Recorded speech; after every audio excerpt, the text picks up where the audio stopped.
पीछे एक साधक ने वृंदावन में कहीं मोबाइल से गलत देखने का अभ्यास बना लिया और उसे त्याग नहीं पा रहा था। अब सत्संग था नहीं, सत्संग हो तो फिर निकल जाएगा। वो उसी में डूब गया और अपने शरीर को पूरा कर दिया, अर्थात आत्महत्या कर ली। एक बार बताया था सत्संग में, वही प्रसंग थोड़ा सा छिड़ा। सब संत भगवान विराजमान। 1000 बार अगर हम गिर जाएं तो भी हमें शरीर छोड़ने की बात नहीं सोचनी। गिरता वही है जो दौड़ता है। जो गिरे पड़े हुए हैं, चल ही नहीं रहे, वो क्या गिरेंगे। साधक को हर गिरने में एक उपदेश मिलता है, हमसे त्रुटि कहां हुई। पर यह बल सत्संग से मिलता है। यदि सत्संग मिले तो 1 मिनट में ऐसे सब।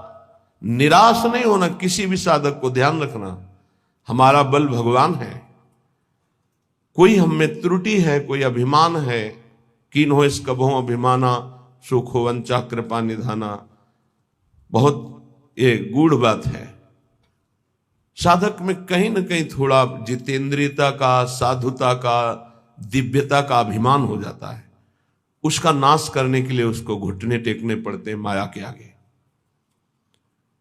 तब उसको लगता है नहीं, सर्वलोक महेश्वर भगवान ही मुझे चला रहे हैं, मेरे में कोई सामर्थ्य नहीं है। कभी ऐसी किसी के साथ घटना घट जाए तो आपको प्रायश्चित होगा, क्योंकि भक्त हैं, आपका हृदय जलेगा, दंड मिलेगा, निंदा होगी, अपमान होगा। लेकिन आपको निराश नहीं होना। आपकी परम पदवी को कोई भी बाधा नहीं पहुंचा सकता। ये ध्यान रखना, हमारे शब्द याद रखना। कभी कदम पीछे मत चलाना, आगे ही बढ़ाना। ये संसार नहीं जानता।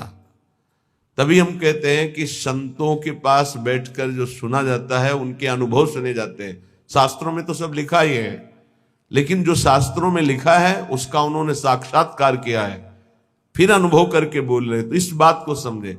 1000 बार त्रुटि हो जाए, गलती हो जाए, हम ये नहीं कहते गलती करो, लेकिन 1000 बार गलती हो जाए तो भी हमें प्रभु का मार्ग नहीं छोड़ना और अपने शरीर को किसी भी तरह से बाहरी दंड नहीं देना, आंतरिक दंड देना है।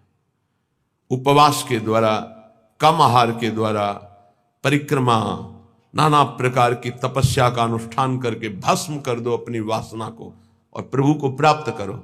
शरीर छोड़ने से आत्महत्या करने वाले की वो दुर्गति होती, भूत बनता कोई भी हो, चाहे साधु वेश में चाहे गृहस्थ में हो। पक्का समझना, आत्महत्या करने वाले को भूत योनि की प्राप्ति होती है और बड़ी दुर्गति होती है उसकी।